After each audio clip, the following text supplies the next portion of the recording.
where we live. There's been a lot of murders. If you put the 7-Eleven where it's going to be put on, there's going to be more murders because there's a lot of prostitutes, a lot of drugs, a lot of cocaine dealers. And we don't want that 7-Eleven around our neighborhood. I've been living in Lincoln Heights for 57 years. I've been here since a baby. And I've been seeing a lot of hardship. And Ben's Donut Place is the cheapest one around. That's right. And we like Ben to be there. We don't want no 7-Elevens around there because, like he said, across the street there's a hotel and a lot of prostitutes are around there. And I mean, they come out soliciting at night. It looks like a bunch of vampires and a bunch of werewolves come out at night. And there's where the murders come in too. And we don't want this for my children nor their children. And I opposed against that 7-Eleven being there. We don't want the 7-Eleven not even open an hour or 2 hours. We don't want it there.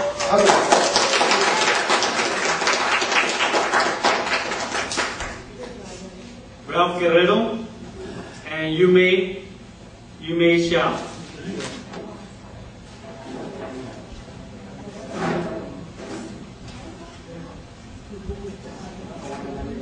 Ralph Guerrero. Okay, you may.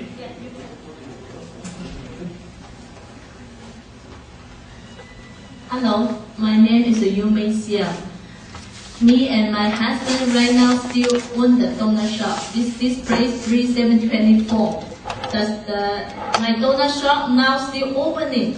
I don't want the 7-Eleven tip my donut shop. I don't want the 7-Eleven tip my donut shop. If they tip my donut shop, look at, I have 3 kids. All my family, the money from the donut shop. Without the donut shop, what can we do? Please, the 7-Eleven, don't hurt my kids, don't hurt my family. I just need my donut shop, need the money enough for my kids only. Because I have 3 kids, I cannot go out to work. When my kids get sick, I can go them to the doctor. Or I come late or leave early, it's easier for me. If I go out to work, nobody can hide like that with me. So the donut shop is very important for me and my family. So I guess the 7-Eleven don't tip my donut shop. You can go another place. And then the 7-Eleven just cross the street, the park and preschool and the adult school. Everybody don't like the 7-Eleven. The community don't need the 7-Eleven. They just need my donut shop. My donut shop over there almost 20 years already. And me and my husband were over there 11 years already. So the donut shop very important for me and my family, please. Thank you. Please.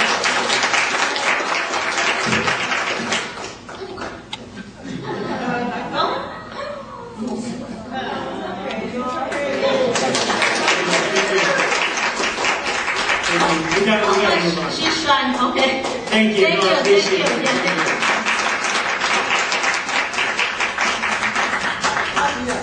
The next speaker is Jeffrey Kim.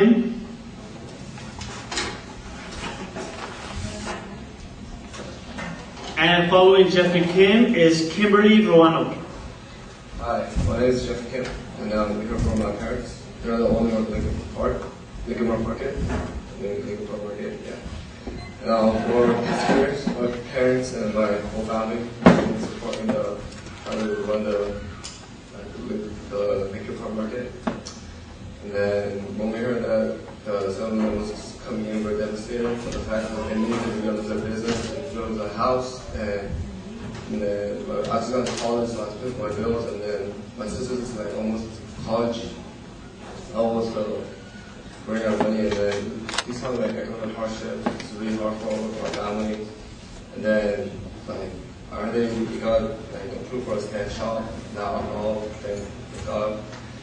And now they're saying that they want to have a 24-hour work hours that basically we have to sell our business, and then my dad and my mom, they don't do anything else but run the business.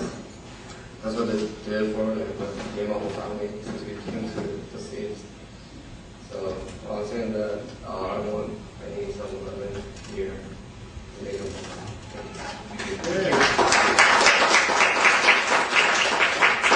Kimberly Rono, Leo Ortiz,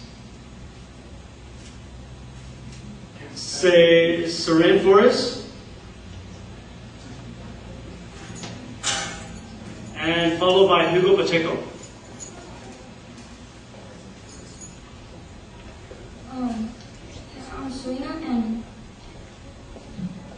I'm against the 24-hour 7-Eleven because of a lot of these reasons and obvious reasons I'm talking about. And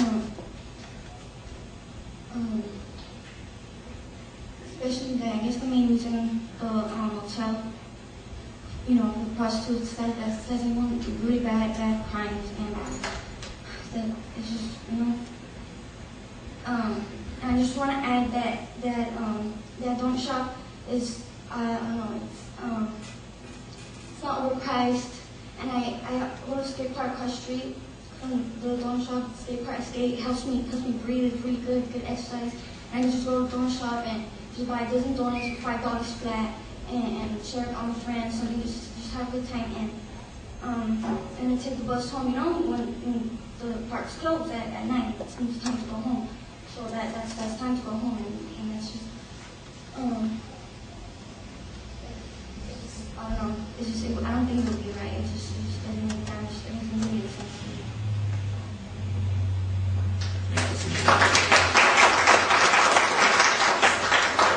Hugo Pacheco, followed by Judy Nathan. You know, we heard Pedro Camillo from 7-Eleven state that this was a corporate America deal. It's not. It's a Japanese firm, 7 & Corporation. Okay? The other thing is, 7-Eleven has no respect for this community. They have not to date even talked to Mr. Lee, the person who's going to be replaced, a 17-year business owner, a veteran of the United States Navy, being replaced by a global conglomerate. The same game, and that is to get in there and say, oh, well, let's get the 24-hour variance, and then a few months from now, they'll come crying to you, and you, because of political pressure, will go ahead and give them the variance. Thank you.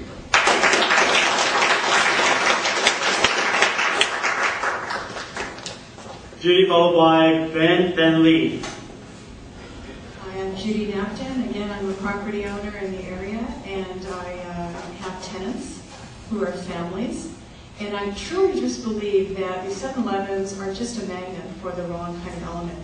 It is, contrary to what families really want in the area.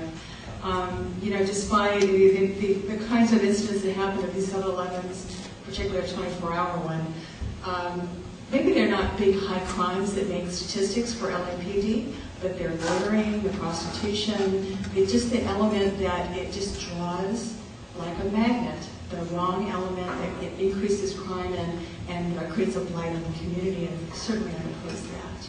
I'm in favor of families and a safe environment for the kids and for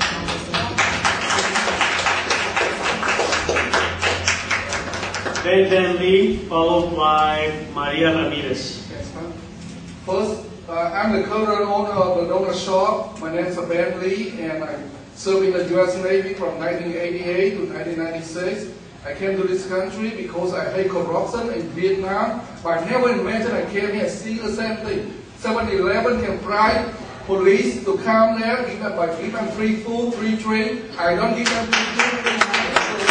I look for everything, and they even lie. They talk to me. They never talk to me up to this point, and they say they talk to East LA Skill Center. Here's a letter from the principal of East LA. Skill Center, they against it. Please don't use a crook or lie and use dirty trick twice on Lincoln Heights community people. They only use on Eatlake and coming at the market and sell beer later. And now they got it, and now they want to use my place as a stepping stone, coming as a market and sell beer and wine later. Please, when you approve it, ask yourself, do you have kids to go to Lincoln Park? Or you have friends or relatives? If you do, ask yourself, why should I have alcoholic or a beer or 7-Eleven 24 hours sell beer and wine, and like my kids expose themselves to pornography inside 7-Eleven? Ask yourself. Thank you.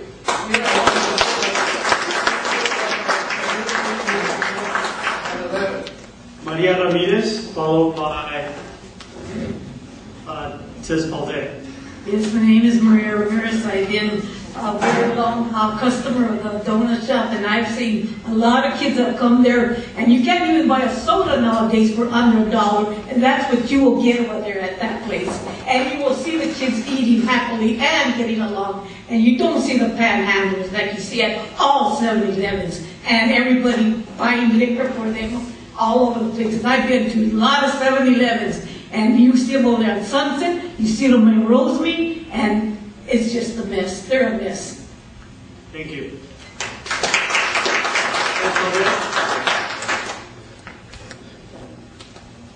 Hopefully I said it correctly. Tiz Palde. Teresa Marquez. Lupe Guillén.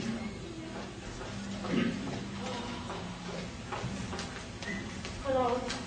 Again, I'm an advisory board member at Lincoln Park.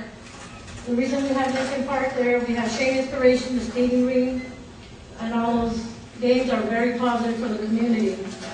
I do know that Plaza de la Raza, Cry Help, Parks and Association, Lincoln Park Advisory Board, the Skills Center, and of course the ICOP are all against this 24-hour or even 7-Eleven period. Like I mentioned earlier, starting from Main Street, all the way, we have 8 liquor stores already. Like I mentioned, Lanzo's, Daily, Cabrera's, Mike, Laurel's Bar, S&M, Fiesta, and the Lanzo Brothers. What I want to say is that the moms and pop liquor stores here help the community. When there's a funeral, sad to say, but they do help the community with finances, or they don't have car washes.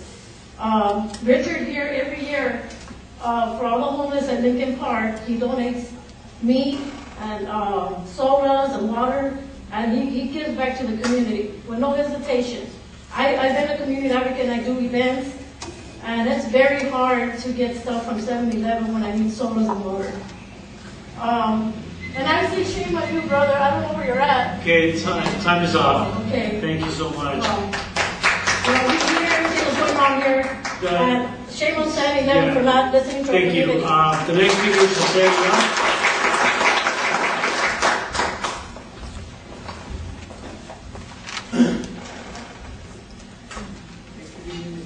Fellow Commissioners, I am completely dismayed how you have complete disregard towards the neighborhood councils, especially one Lincoln Heights.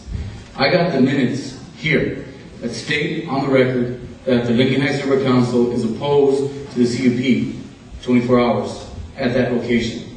And you know why? You understand why? They never came to us. They never bothered to come to us. Okay? Not for their liquor license, and again, not for their variance for the store for the 24 hours. They ignored us. We told this to the commissioner. The commissioner didn't care.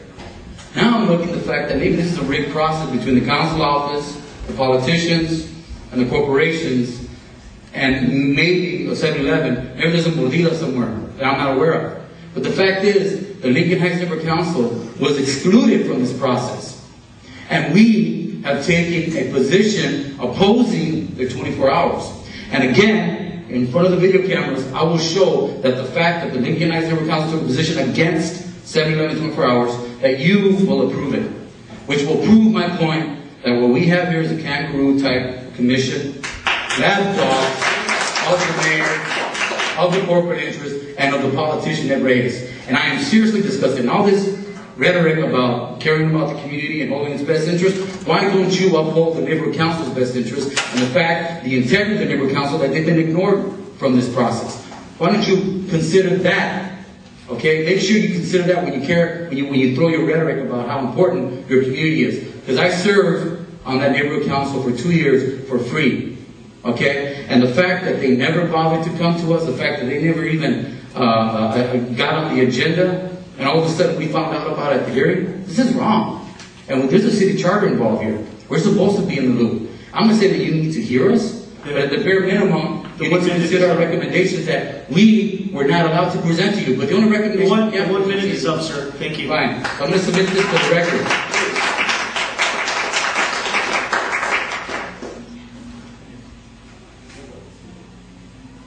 Okay, the next speaker is Maria de Lourdes Quiñones, and the last speaker is Carlos Morales. Sí, claro que sí. Is the Spanish translator here?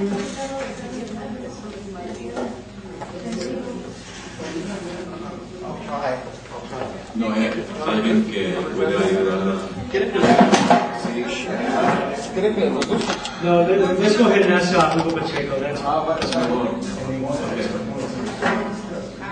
Buenas tardes. Mi nombre es María de Lourdes Quiñones. Y yo vivo en Parkside Avenue. Y si ustedes ven el mapa, de Lincoln Heights está cruzando el North Mission y Parkside. Yo represento mi calle y a toda mi familia. Nosotros estamos en contra de que abran un 7-Eleven porque no estamos en contra de progreso. Queremos progreso, pero tenemos las donas, el Dana Chap. Quiero que piensen en la familia que según 7-Eleven está diciendo que van a tener empleos. Y la familia que estamos desempleando. First of all, she says she lives in Parkside, which is adjacent to where the 7-Eleven is going to be at. She lives in that community. Parkside is the street right by the 7-Eleven. And she also is very concerned about, you're talking about employment, but what about the people that were taking their employment, the business owner currently there? Y tengo teenagers, tengo sobrinos, no queremos alcohol, no queremos tabaco, y por favor, tomen mi voz. No soy nadie, ni universitaria, pero por favor escuchen, no queremos libre. Children, she has teenagers, she doesn't want tobacco, she doesn't want alcohol, she doesn't want any of those things. Please, she says she's not academically educated, but please understand her feelings. Thank you. Muchas gracias, María, por todo.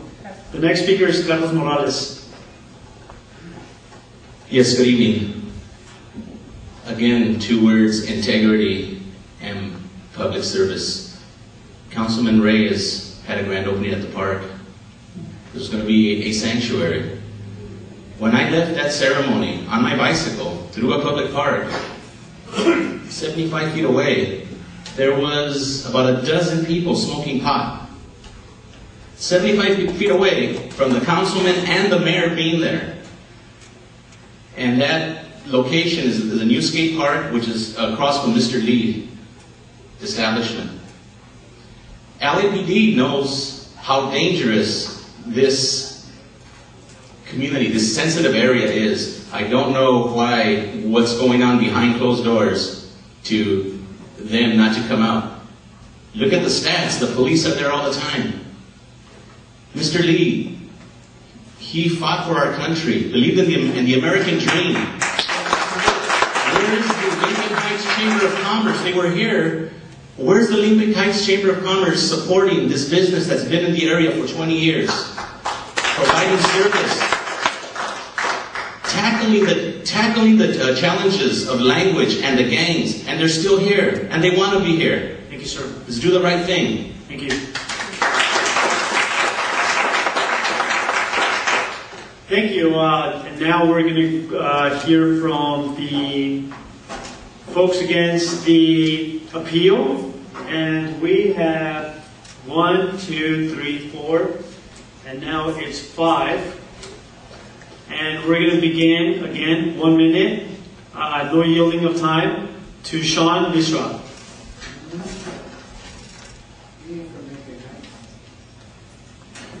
My name is Sean Misra, and I work for 7-Eleven Corporation.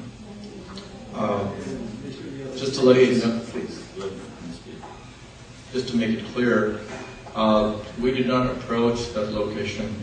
I'm led to believe that the landlord is on a month-to-month lease, and the landlord contacted us to lease that location. So let me be clear, we're not here to remove or throw any tenants out, but we are working directly with the landlord. That issue is between the landlord and the tenant, not 7-Eleven.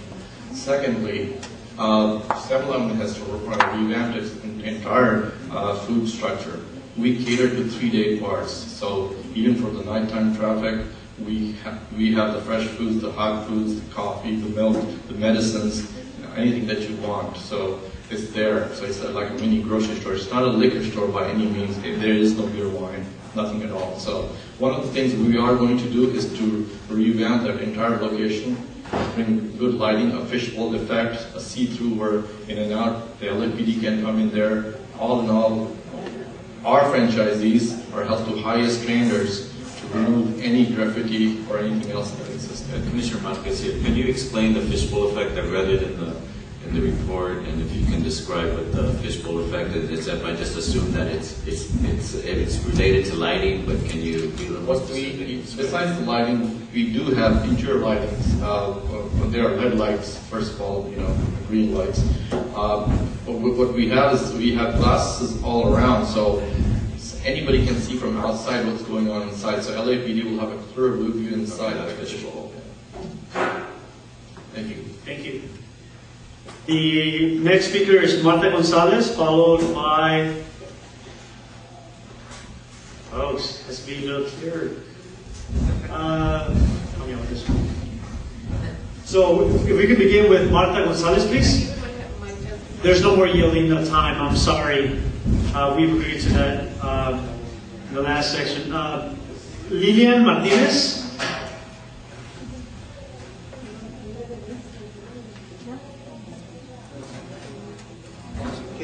¿Necesita traductor? Por favor, gracias. Buenas noches, mi nombre es Lilian Martínez, vengo de la comunidad de Ramona Gardens. Yo sí estoy a favor que venga un 7-Eleven cerca de mi comunidad. No vivo en Lincoln Heights, pero vivo a 5 o 7 minutos de Lincoln Heights. ¿Cuántas veces no hemos tenido emergencias? Como ahorita el señor tuvo una emergencia, se paró y fue a todos nos puede pasar que tenemos emergencias, y ¿por qué no tener el 7-Eleven abierto 24 horas? Yo vivo en una comunidad que son 490 apartamentos. Es una comunidad muy grande de Ramona Gardens. My name is Diana Martinez, and I am representing the community of Ramona Gardens. And we have a community of about 490 people. In apartments, and much like the commissioner had an emergency tonight, we too have emergencies and feel the need to have a 7-Eleven to be responsive to those emergencies. And let me try to paraphrase now, because it's very, very long.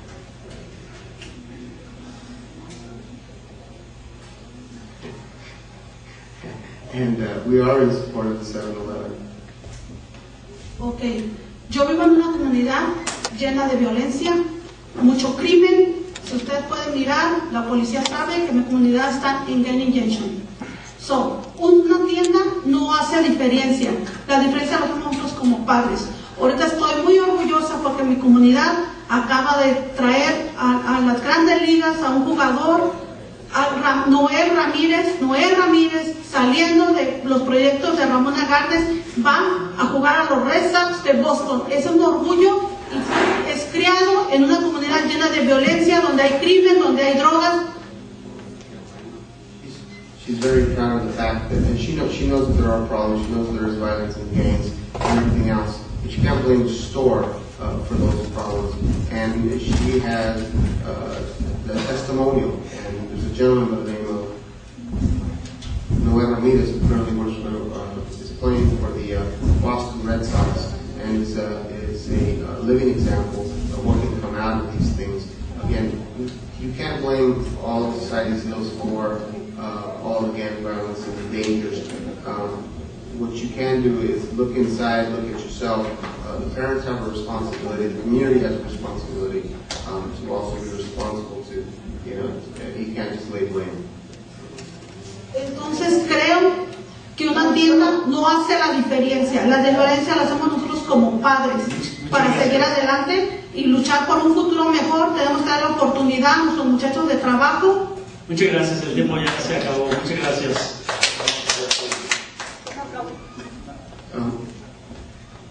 We can make a difference, we can make changes. She, paraphrasing, she basically, the premise is that we can look from within, and parents are also responsible. Thank you. Lilian Martinez?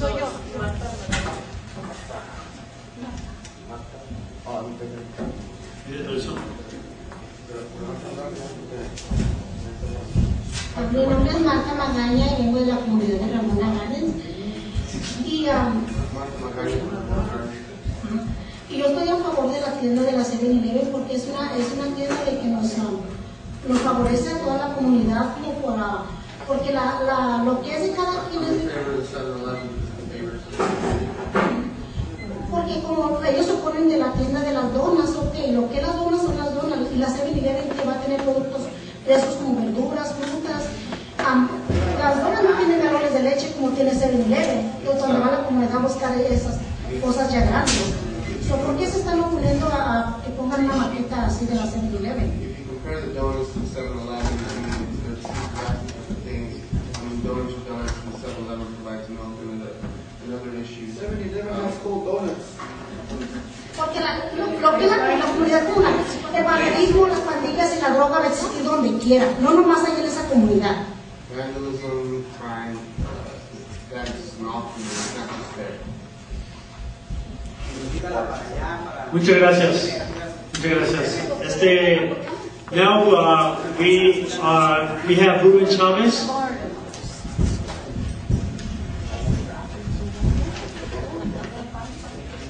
Okay, the lady from ARCA did not say how many times they called the councilmanic office or the department that handled the trees or the department that handles the sidewalk. They bus all their clients, so take that in consideration. It's not going to impact them. And they also did not identify in terms of the ladies of the night.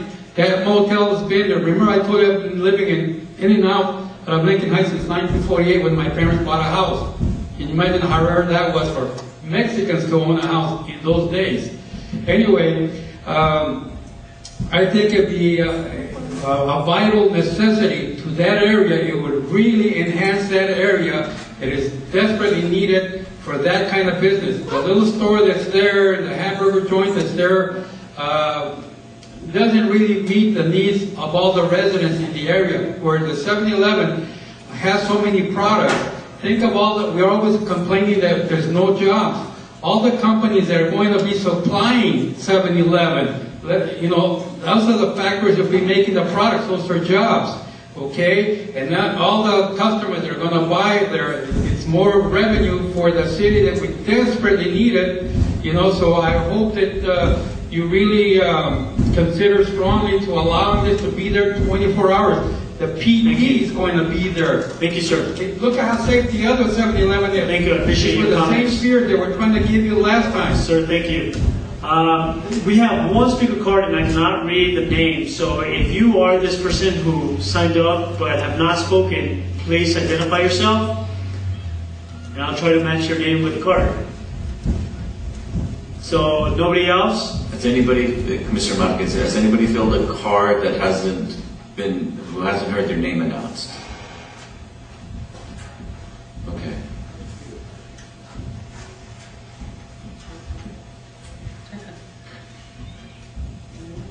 Spell it out. Okay. We can't spell it out. Is there an address? No. No, let me see if they sign up here. Okay, but so if we do find the origin of that card, we'll go ahead and allow that person to speak. But now we'll continue with our deliberation, and I'll begin by asking actually let me ask the zoning administrator if you have any additional comments or input that you might want to provide. Maya Sexowski for the record.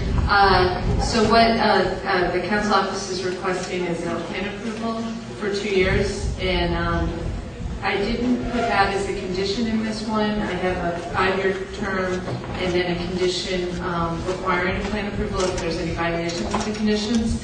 But if you see fit, that seems like an appropriate additional condition to add. There was a comment about the neighborhood council not being recognized in their positions, and I just want to point out in my determination, I did say that the neighborhood council, I think it was Jose Aguiar, 7-Eleven did not provide notice of the project. 7-Eleven did not come to our meeting. The neighborhood council is in opposition to ours and CUB. This is a serious act of bad faith. There's communication issues with 7-Eleven.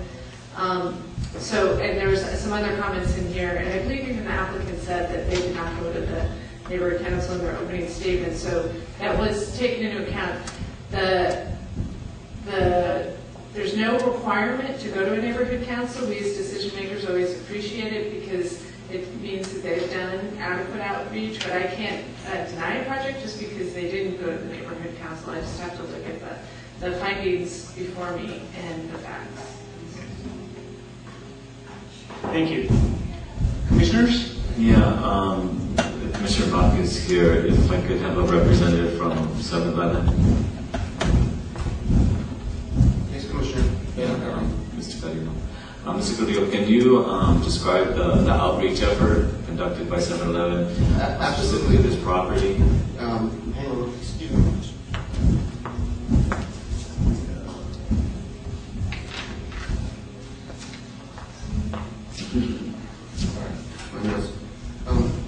The 7-Eleven incorporated a similar outreach effort as was conducted in the previous appeal. And that actually, outreach addressed LAPD, WorkSource, the Department of Parks and Rec, the LA Skills Center, the International Institute of Los Angeles, Aztec Rising, the Lincoln Heights Chamber of Commerce. We also did a canvas of 1,000 square foot radius surrounding the proposed 7-Eleven site, and that resulted in the support cards that you currently have before you. We spoke to surrounding residents and students and the Skills Center. With reference to the comment the zoning administrator made, at the first hearing, we testified that we hadn't gotten in front of the local body. And the local, excuse me, I'm sorry, Mr. Carrillo, the local body meaning the neighborhood council? The neighborhood council, the partners, Commissioner. And we have correspondence that we can share with the commissioners, emails and letters that we've submitted since then. They had already taken an action and were not interested in hearing us after the fact. But we're open, as always, to and entertain any discussion, so long as it's productive and meaningful, and we've done that in good faith, and we'll continue to do that. We're also open to recommendations. There are other people and organizations that may have concerns. However, again, they have taken an action. It was final. We do have correspondence in email and discussions that we can provide for you. Commissioner Carrillo, this is just to get the title. This is Commissioner Marquez, Mr. Carrillo. So you mentioned entertaining recommendations, suggestions. Obviously, we're hearing this tonight. Does that suggest that to have further discussions with regard? If I may clarify for the commissioners, again, the purpose of tonight is the 24-hour. And using this appeal. I'm open to suggestion and comment because as we continue the dialogue, we get good suggestions. Some of the suggestions that we've gotten from the community have been things like, hey, what do you do with your day-old bread? If I have a nonprofit organization, can I work with the new franchisee to get that, instead of throwing it away, to get that donated somewhere? Can we work with you in developing a good representation of the stakeholders so that 7-Eleven can maybe, instead of choosing on 1 month to collect for the March of Dimes, can collect for the local groups? Can we sponsor, have a system in place where we can sponsor the schools in the area? Can we focus with whatever graffiti abatement program exists in the neighborhood? And then tonight's recommendation from the council office.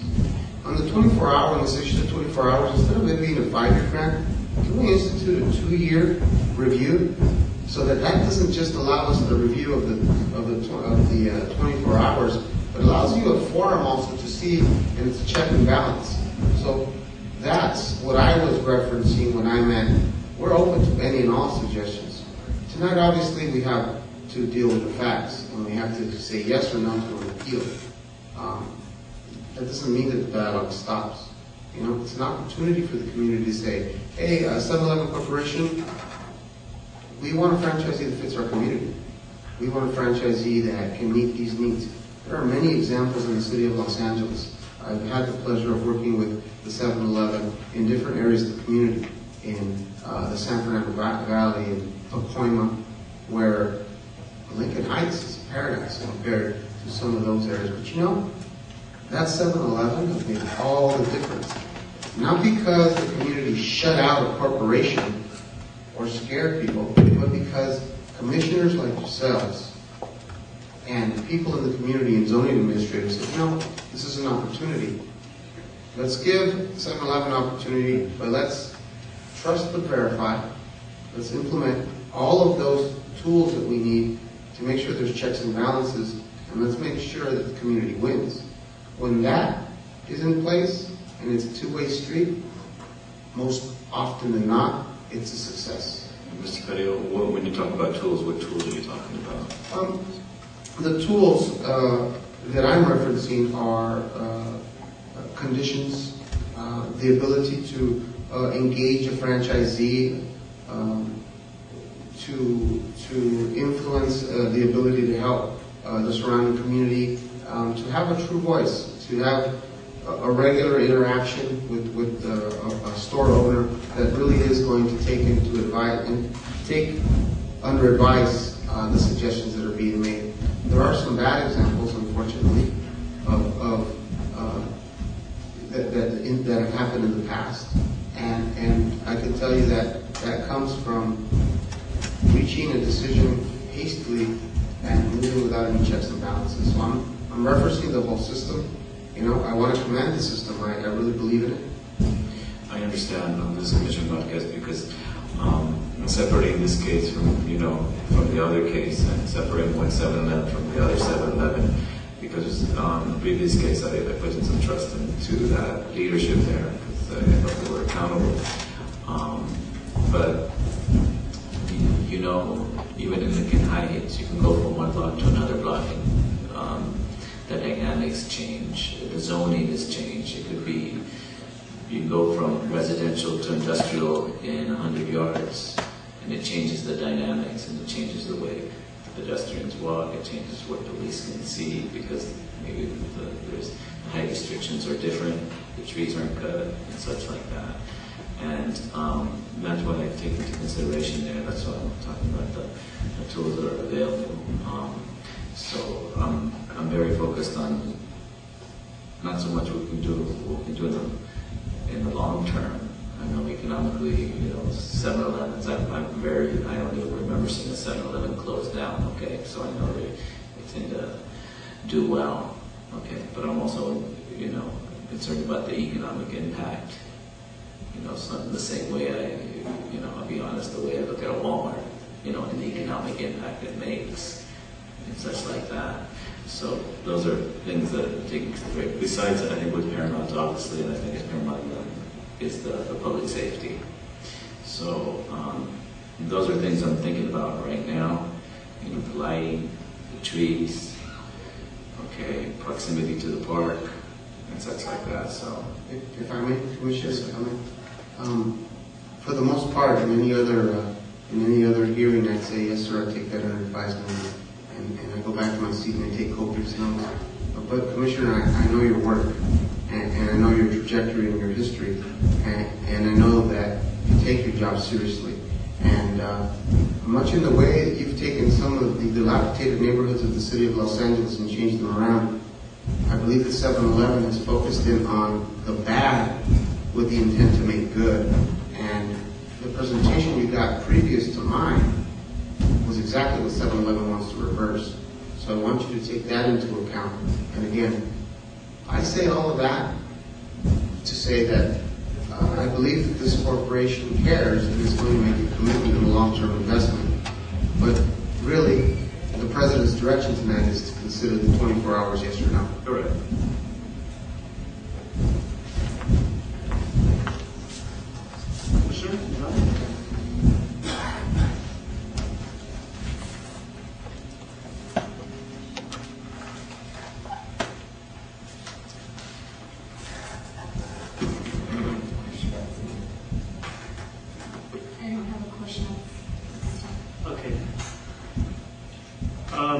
no questions on my part as well.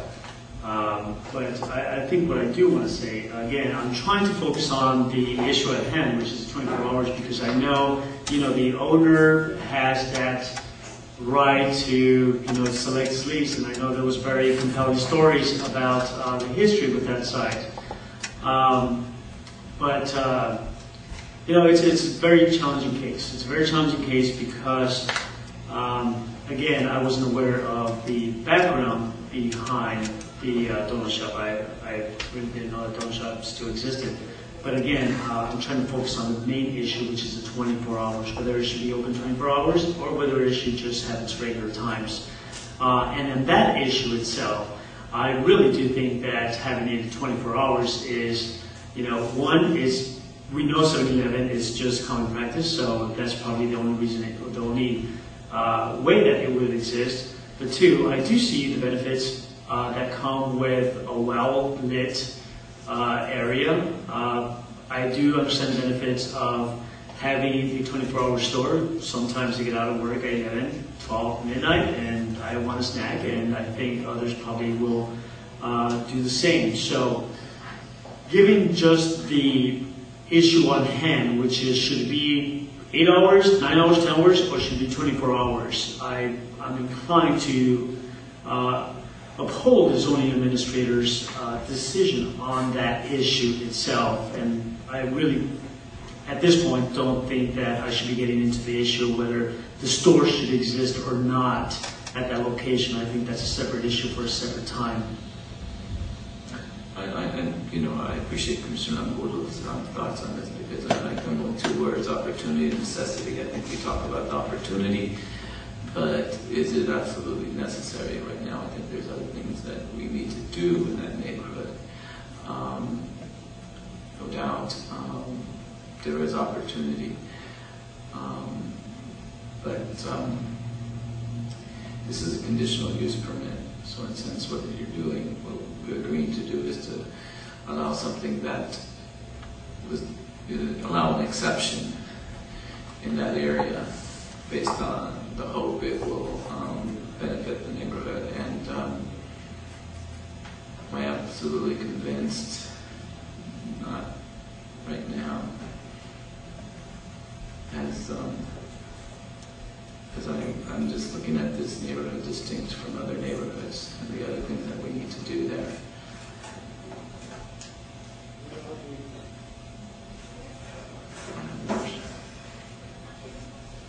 This is Commissioner Yao. Is the franchise owner available today, or is? It's not the franchise owner, but I represent the company. Corporate's here. Do you want to? I was interested in talking to franchise owner. At this stage, we haven't selected a franchise owner yet.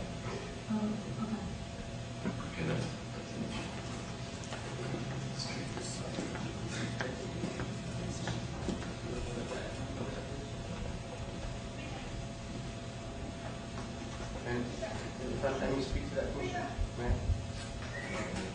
Yes. Actually, what we've noticed in the city of Los Angeles is that a lot of the councilmatic districts have actually wanted to play a part or at least try to make a match. And so I know that 7-Eleven is working to get a match for the community. We've done it in other places. And there is a process, but I just wanted to add that. It's not because it just isn't one yet, but there is a system in place. Yes, Commissioner Angulo, what is the requirements to qualify as a franchise owner? I'll defer to And if you could keep it short, because I know that, if you could just keep it for 1 minute, please. And I say this is for also the community benefit to listen to what it takes to be a franchise owner as well. My name is Mike Austin, and I'm the Director of Development in the Los Angeles area for 7-Eleven.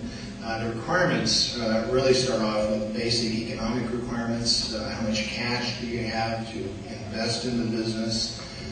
What is the business acumen that you have? The candidate would have to come to the table with a certain amount of assets. They would also have to develop a business plan. Part of that business plan discusses their community outreach, how they're going to deal with that, security issues, training of employees, upkeep of the store and the building, and so forth. So it's a pretty lengthy process. It can take several months to go through. Does that help? Commissioners? Thank you for the information. Thank you.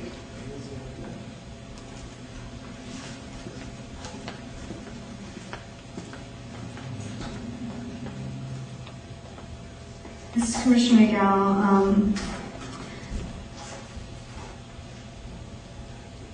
I'm going to just discuss some points that I'm seeing on both sides. The applicant is looking to design the building to have more proper lighting, and it will provide a 24-hour hotline as well.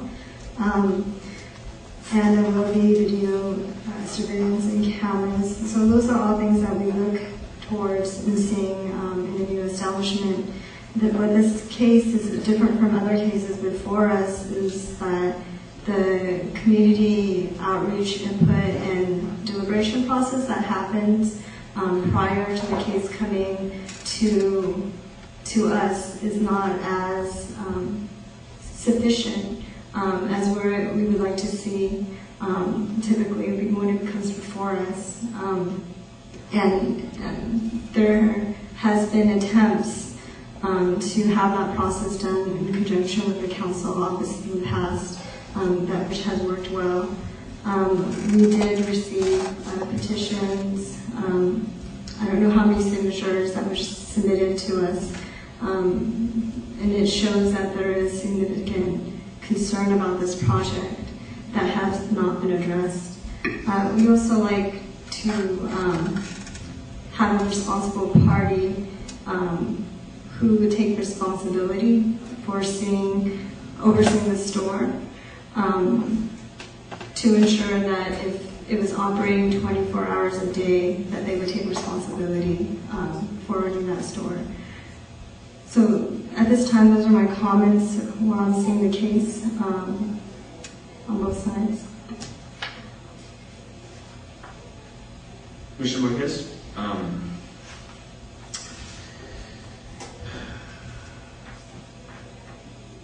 Again, there is opportunity to go with what I had with the previous cases of much more certainty, and that's my issue. I take into consideration all the work planning department and its staff does. I think we need to realize, one second, sir. We need to realize how few planners we have and how many cases we have, and they have to take care of this work.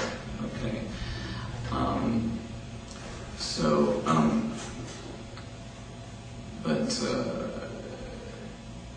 I think we just need about maybe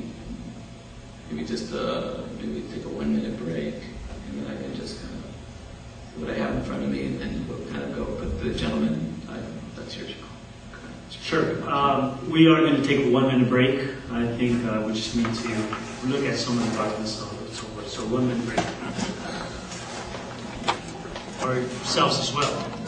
So with that, Commissioners, are there any additional remarks that you might want to express, given your thought process in the last couple of minutes?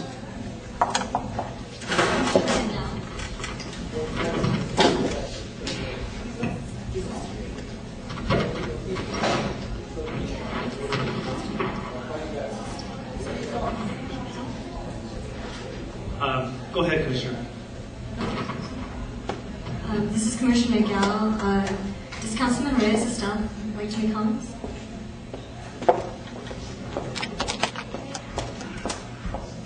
Guadalupe with Councilmember Reyes' office.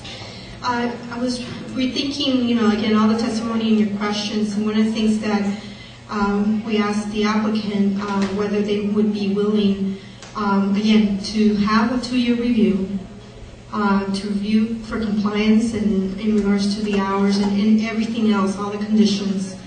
And if there's problems, obviously we would be back in 2 years, and it would not go well for them. Obviously, we wouldn't recommend moving forward. But in addition, creating a stakeholder group.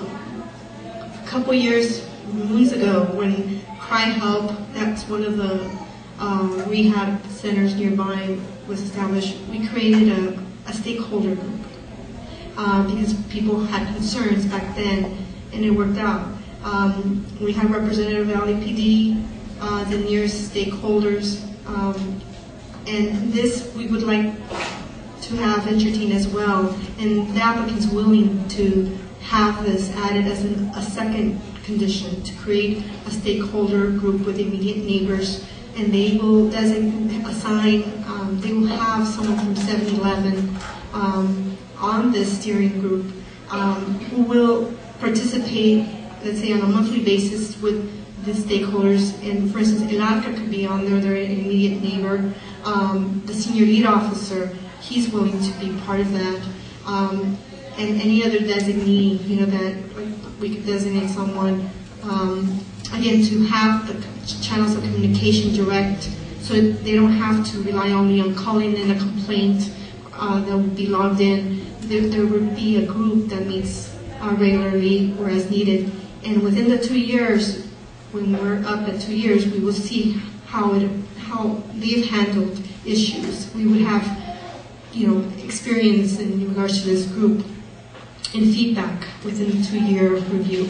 And so these are 2 conditions that could be added to the list of conditions that the zoning administrator have. And the applicant, I understand, are willing to go and accept these additional conditions, provided that you move forward with approving a zoning administrator determination for the 24-hour. And we're willing to have those 2 conditions. And again, we spoke with the senior lead officer, and he's willing, he supports both.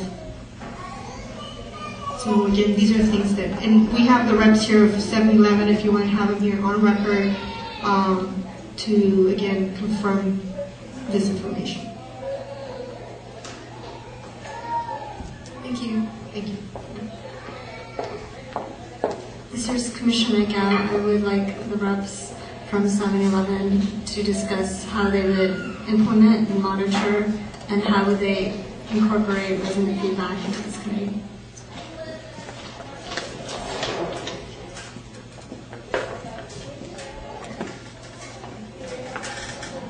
Both of us will try to answer your question first.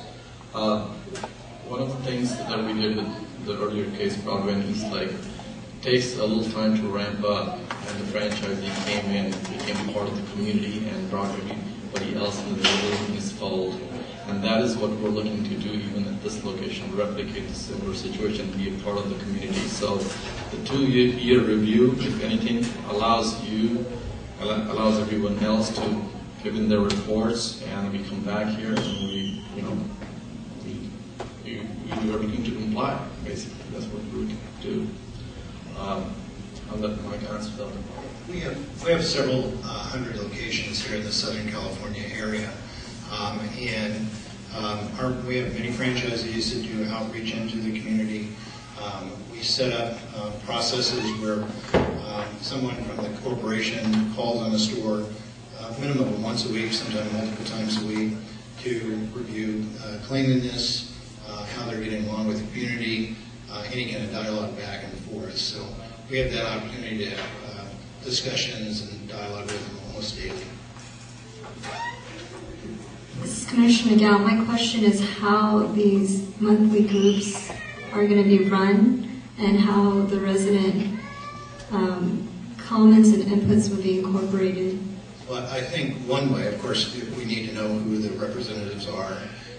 Once the franchisee gets selected, if the store, did get built, then what they would want to do is set up, regular kind of meetings, whether we invite them in or they invite us into. That's usually how it works, is they invite us into the meetings. We're more than glad to do that. and then have contact and dialogue with them that way. We sometimes use bulletin boards, community bulletin boards. That sometimes helps. Does that help you? This is Commissioner Gao. So 7-Eleven wouldn't convene, facilitate, and help coordinate these groups? We could, but normally the community groups usually invite us in. But if we know who the representatives are and what their scheduled meetings are, we'd be more than glad to facilitate that. There's some, I think this is a condition that we spoke to earlier, Commissioner. And Mike, please. Yes, sir. And the facilitation on a monthly basis would be through the franchisee, and the franchisee would be responsible to convene those meetings in conjunction with the councilmatic office and the senior lead officer at a minimum. Other stakeholders should be identified at a later date, and we defer to the councilman's office on that matter. It'd be local, it'd be immediate, it'd be the surrounding area, it'd be the people with the most impact. Isn't the neighborhood council a stakeholder group? Mr. President, that's who we would defer to. Thank you. We're not involved, though. Did you want to add something? Guadalupe with Councilman Reyes.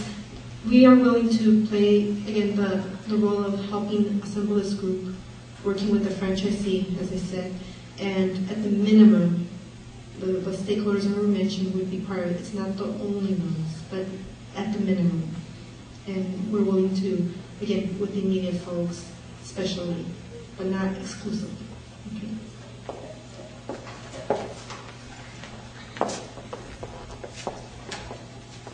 Thank you.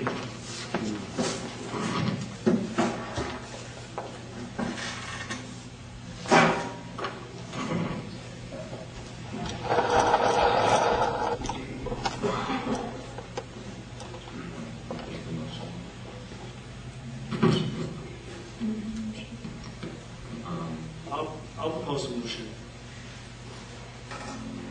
And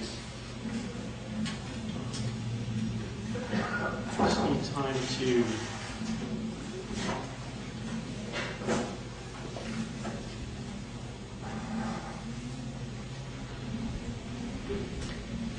Excuse me, can I make a suggestion? Yeah, actually, could you help us out? I know that there's two issues here, and then you can make the suggestion, but I know it's the 2 years. I do want to look at the 2 years, but also in how do we incorporate the stakeholder group and hold 7-Eleven responsible for ensuring that the group remains active for 2 years, so that when they come for review in 2 years, we need to make sure that the stakeholder group has been active and has been duly incorporated into the operations of the 7-Eleven store.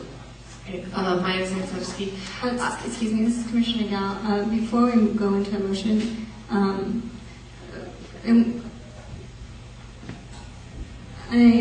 wondering what the applicant feels about a continuance. For how long, Madam Commissioner? To resolve certain issues with talking to the neighbor.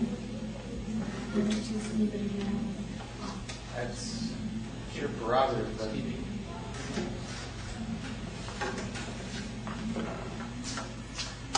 obviously it's the prerogative of the commissioners to ask for a continuance, but I believe that the community is well served in the suggestions that were given. I would ask that you consider those. If it's, we've been through a lot with different stakeholders, and a lot of the time, with some folks, we can't get past we just don't want it in our backyard, but we're open to constructive criticism and suggestion. That's not, that doesn't stop because you allow, with the proper safeguards, I believe that you can accomplish what the community wants and hold all of us accountable. I would ask that you consider the zoning administrator staff report today.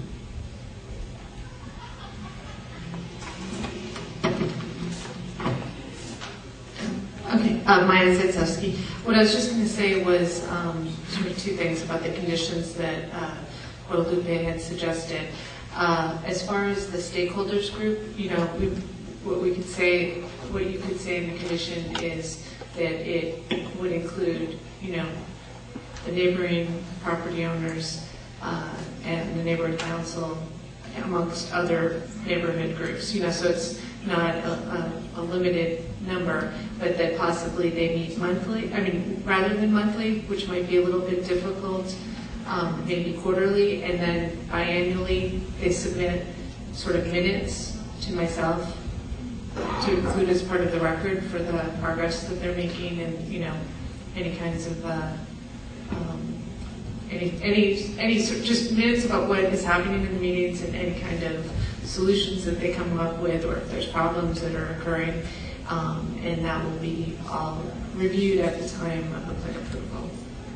And I think possibly you might, if doing a plan approval, you might want to state that it's as instead of 2 years from the date of this action, make it 2 years from the time of the certificate of occupancy being issued, because they're not.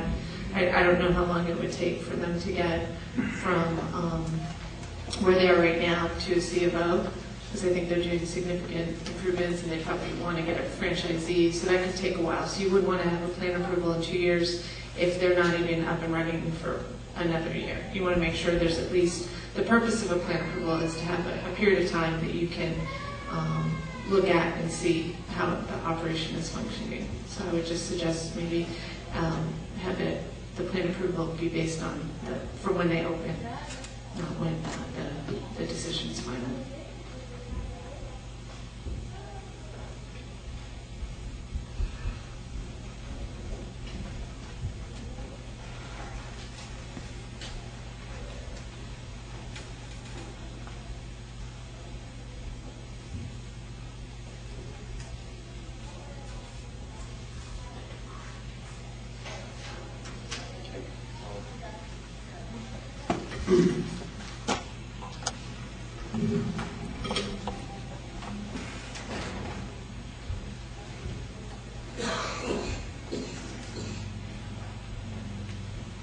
This is Commissioner Angulo, and I am prepared to put forth a motion, and I have to be corrected if I don't put the motion correctly, given that it's been a while since we have met, but I will give it an intent. And my recommendation, my motion, is to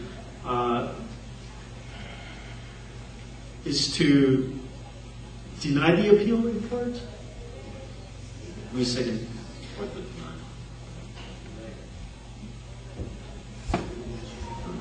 You can say deny in part. My motion. I'm sorry? You can say denied in part and granted in part, and then modify conditions if that's what your intent is. Yeah, actually, thank you. That's the language.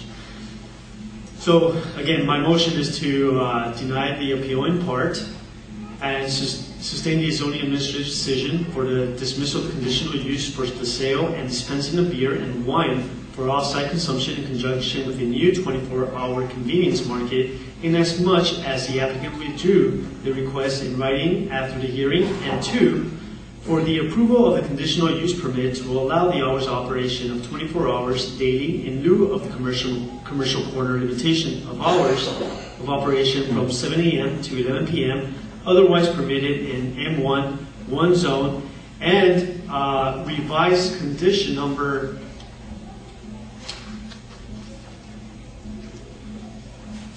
Revised condition number 8 to read that the grant shall have a life of 2 years, starting from the issuance of occupancy.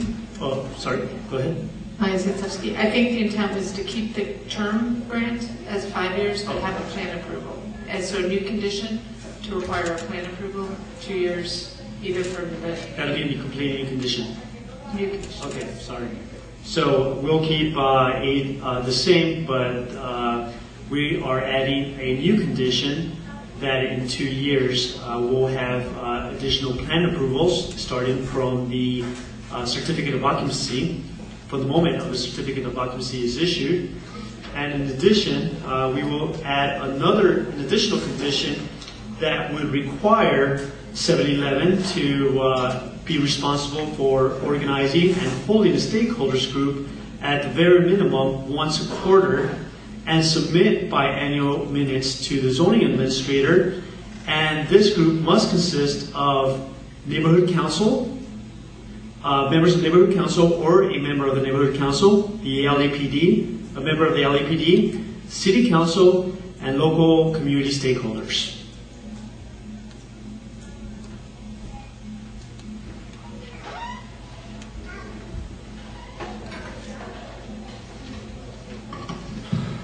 Is there a second to the motion? And this is a CEA, you need to also do the environmental as part of your motion. I missed it.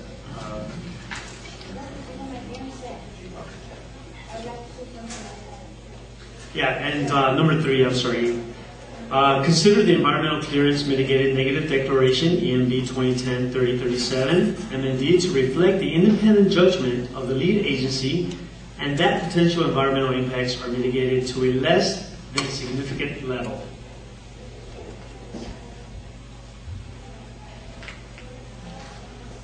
Is there a second to the motion?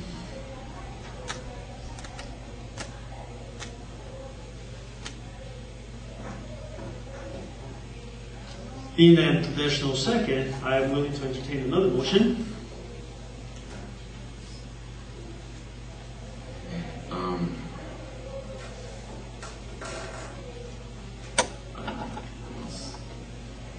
I'll entertain another motion. See where we go here. To grant the appeal, to make a motion to grant the appeal, overturn the zoning administrator's decision, and not consider an environmental MND.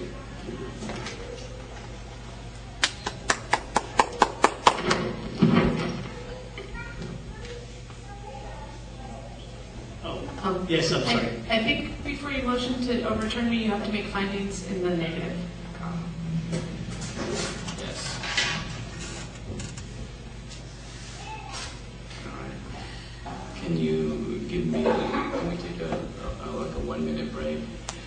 You know, I want to apologize to everybody for these breaks. This is Commissioner Marquez, but we haven't had a commissioners meeting in months. 6 months. We're a little bit rusty with all the little procedures and stuff, so I apologize to everybody for the breaks. Okay.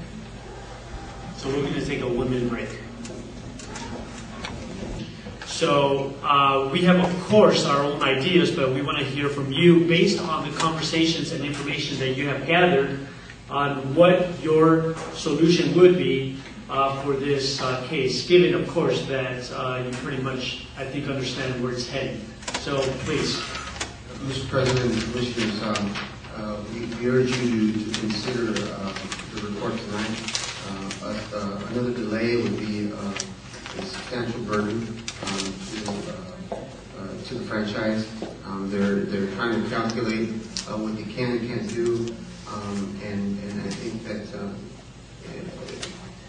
7-Eleven has proposed for you to consider the very same amendments that you proposed in your motion are acceptable, and I believe that would be the checks and balances that are required for the community, and I think they would serve the community well.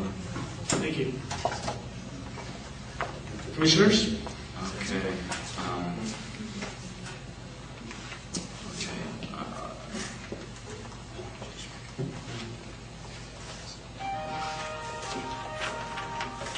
This is Commissioner Marquez, and I make a motion to grant the appeal, overturn the zoning administrator's decision, not consider the environmental clearance MND, mitigated negative declaration, based on several findings. Finding number 1, the proposed location will be desirable to the public convenience or welfare. I find that the proposed location will not be desirable to the public convenience or welfare of the immediate community, in so much that we have 3 nearby 7-Elevens nearby in the area. The area we think is considered saturated with 7-Elevens, and these 7-Elevens are providing the same products, the same service in the area. So much as that, and that we're considering it's 24 hours and a 7-Eleven from morning from 7 a.m. to 11 p.m. would, my estimation, my finding would satisfy the needs of that community, but a 7-Eleven operating from 11 to operating in the early morning hours and the late night will not be desirable, in that it would increase the population and possible loitering in that area, which would create stress on the public infrastructure and policing in that area, in so much that that area is not well lit with any certainty that the lighting that would be provided by 7-Eleven on that site will illuminate the rest of the street, which is reported to me as being very obscure, very dark. And finding number 5, proposed use is not consistent with the public welfare and safety in that community, is that there is no history that an overnight 7-Eleven type of grocery store, it's not a liquor store, there is no local leadership in that store. That store has not been built that will improve that, or any kind of, the leadership is there that would lead to the implementation of crime reduction in and local leadership. I'm talking about the owners of the 7-Eleven, that would lead to the reduction of crime and the implementation of crime reduction elements in that corner. I hope I articulated that right. I don't know if I really did, but that,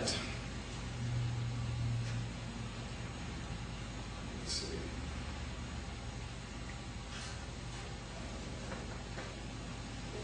And there is, despite the conditions proposed, I believe that it's no guarantee, no assurance that we will mitigate, reduce crime in that area by having the 7-Eleven there in that commercial area.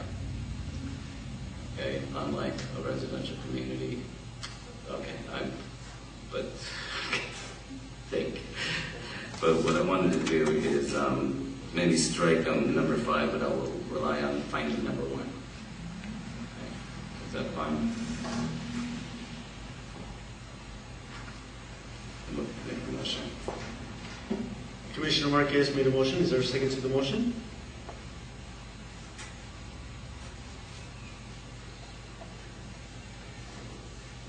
Hearing there's no second, the motion dies. Okay. So, is there an additional motion for consideration? This is Commissioner Gallo.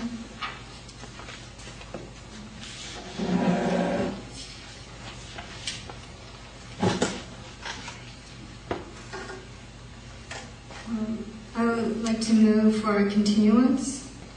I would like to propose 6 months to allow for the selection of the franchise owner and to implement and run the community meetings with stakeholders that include, but not limited to, LAPD, the franchise representative from 7-Eleven, neighborhood council, residents,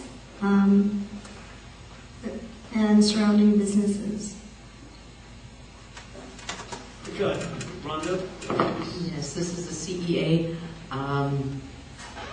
The continuance will only work if the applicant extends the expiration date. This case will expire on the 21st of June.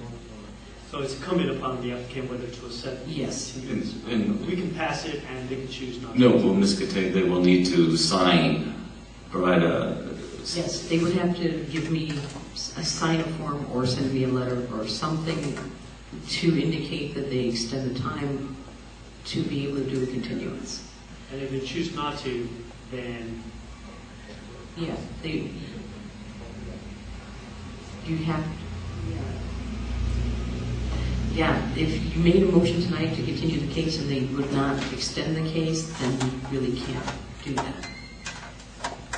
Okay, so they would have to agree to the motion that we propose, and if they don't agree with it, then... You can bring them up when you make the motion to continue and ask them if they are in agreement to extend the case. If they say no, well, yeah, they already said they're not interested in the continuance.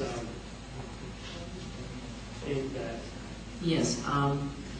Now, during the motion, if you get them on record to say that no, they will not extend the time. Okay. Or yes, they will. So that can... let me ask the applicant, you heard the proposed motion. Would you accept the proposed motion? Mr. President, as stated before, it is an undue burden to this project for that intended motion. I would urge the Commission to consider your original motion, sir. It was fair and accurate, and I believe that would, again, provide the safeguards to the community that are necessary for this project. Thank you. Yes? Yes, this is another point that if the Commission does not make a motion tonight and approve it unanimously, then it becomes a failure to act, and since this case expires on the 21st, yes, it's a failure to act.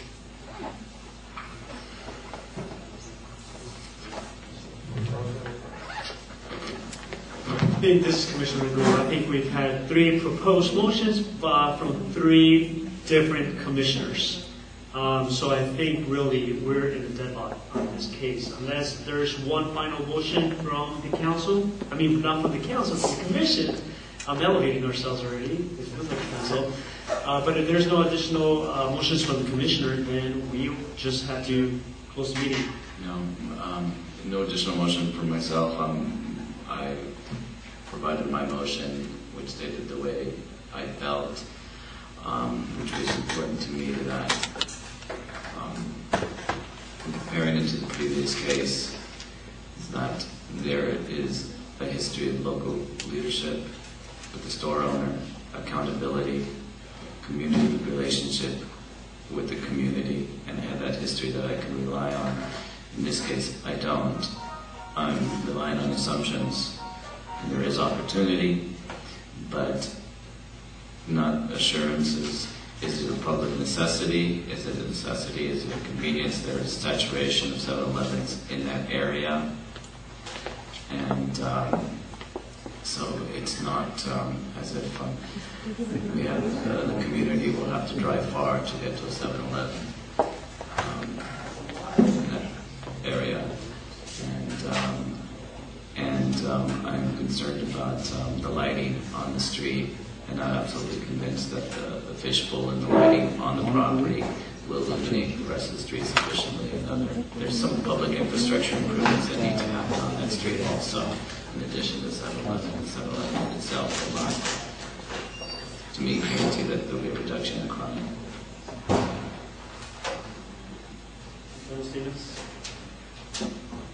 Additional final statements. Can we conclude the meeting and close the meeting without a decision? You can just announce that you failed to act on this case. Okay. Yes, as a matter of fact, I will make that statement. Please. As the Commission Executive Assistant, there were 3 motions made. All 3 motions, there was not a second.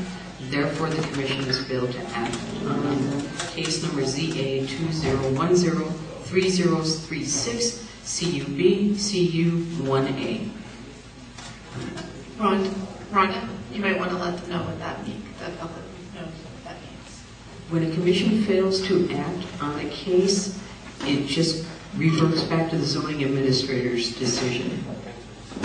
Our non-determination letter will be coming in the mail that will state that the commission failed to act, and it will state that by failing to act, they are sustaining the zoning administrator's decision. Thank you. The final item is public comments. There is an opportunity to provide final public comments. Do we have any final public comments? We do not, so it is approximately 9:14 and the commission meeting adjourns. Thank you so much. I got one. I adjourn. adjourned when I told you I got one? Adjourned.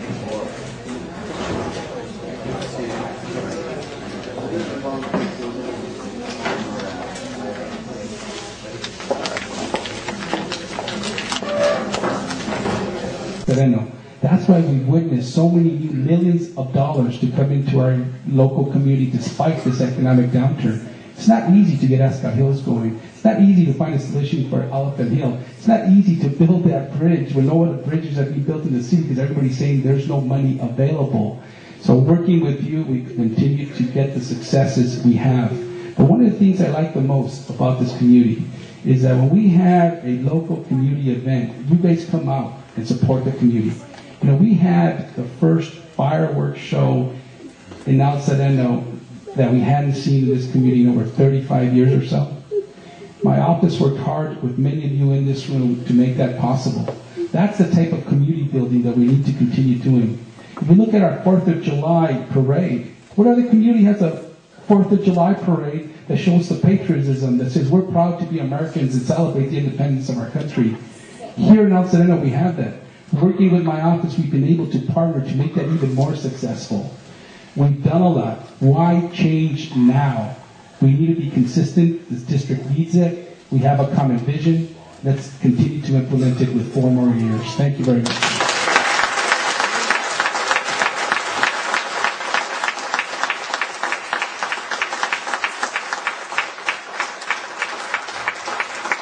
Gentlemen, we thank you for participating in this candidate forum. We wish you well. We wish you good luck. And the Voice newspaper and the LA 32 Neighborhood Council thanks all of you for attending tonight.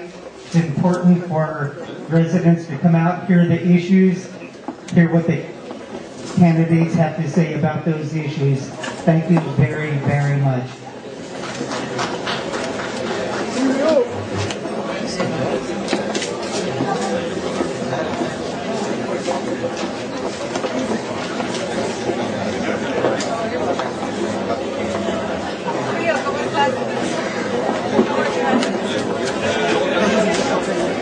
Did you get the whole thing?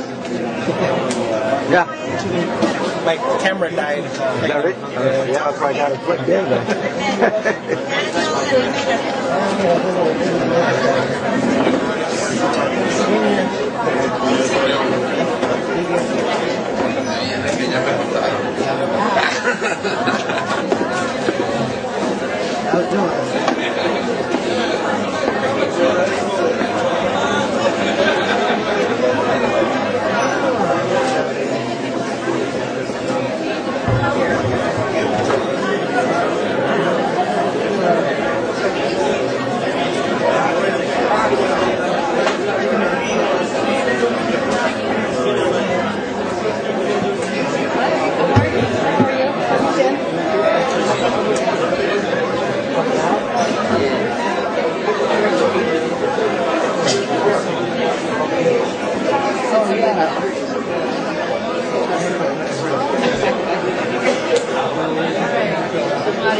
on TV.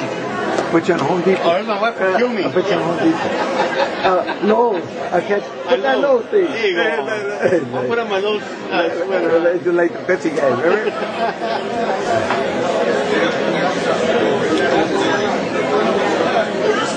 Go over there and say hi to Rudy and take a picture with you.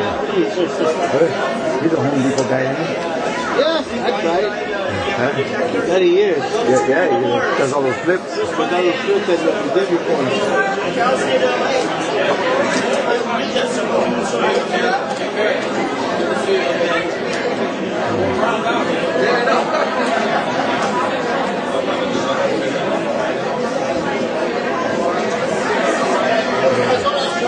I got him on. I think he's trying to cover his chest pump. Yeah. Huh?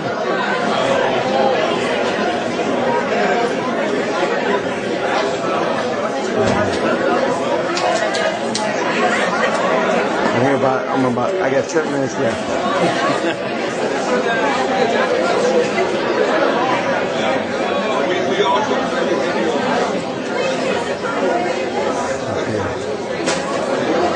Because my wife will see this, so I gotta make sure.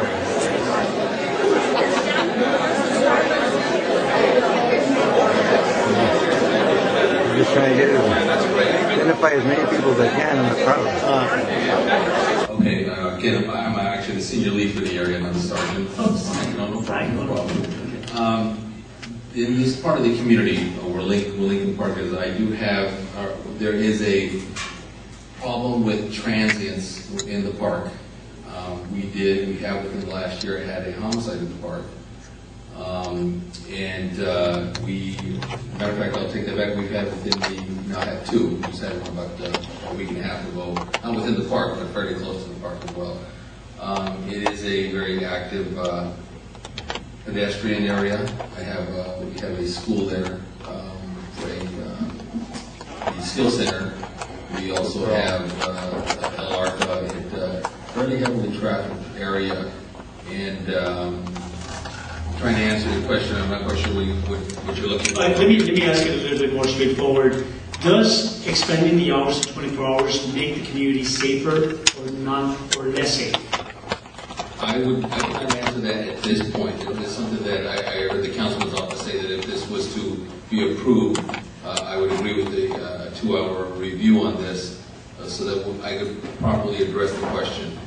I think I would have more information for you at that time if it was an advantage to have them open 24 hours or not to cut back on their hours. Yeah, Commissioner Marquez, Officer Fernando, can you comment on the lighting? Because obviously we're probably most concerned about the hour between I'll say 10, 11 o'clock to sunrise. Those are obviously the hours that when I think about this. So in terms of the lighting and the visibility and will a lit store, and I know this is, I agree with you, you probably can't evaluate it until maybe a couple of years, but can you see if it could be an advantage with the more lighting or the lighting problem there? Because lighting was an issue that was brought up earlier by the council. I would agree that lighting is not adequate. Currently, as it stands right now, it's not adequate for the area. But again, I don't know what 7-Eleven looks, how they're bringing the store itself, what improvements that would make. I would say the current city lighting that is there right now that is provided is not adequate. It is too dark.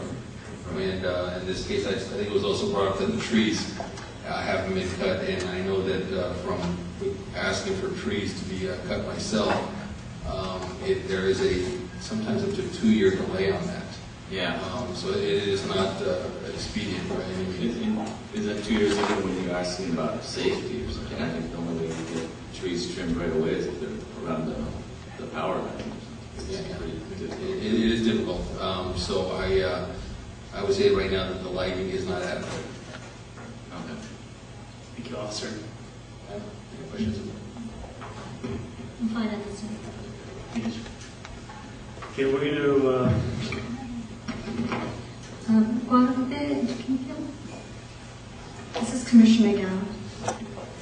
I just wanted to ask you a clarification.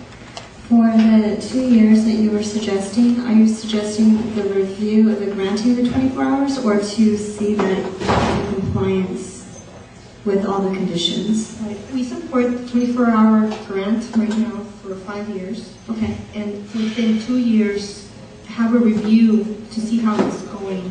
If at 2 years there's evident problems, we would want to revisit the 24 hours. We have the ability to do that with a review.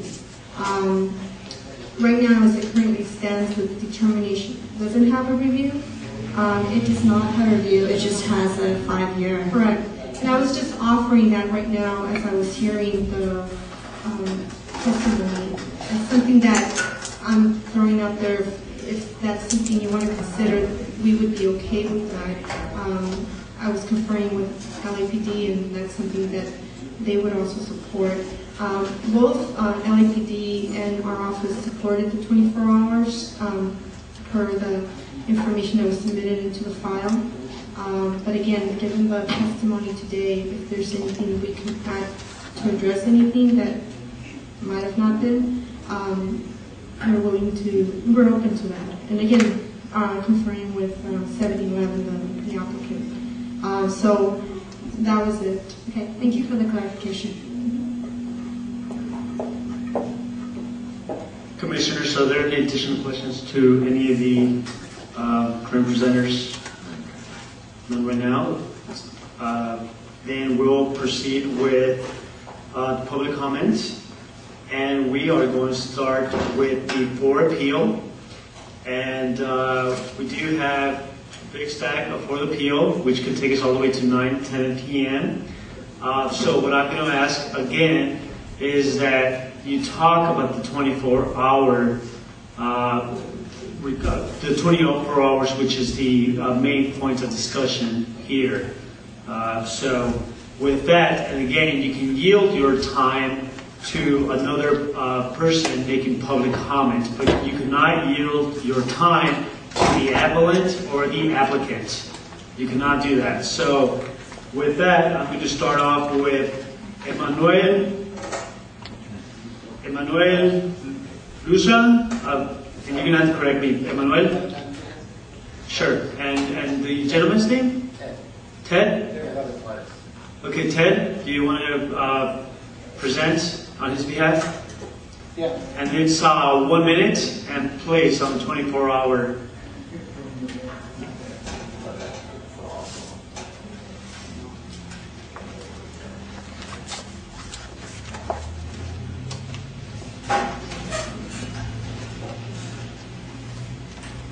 And following Ted is going to be Ernesto Contreras. If you can be prepared to make your presentation. Yes, my name is Ted Juarez, Midnight's Neighborhood Council Park Advisory Board. My appeal is against the 24-hour convenience, the store being open for 24 hours. I live in the community for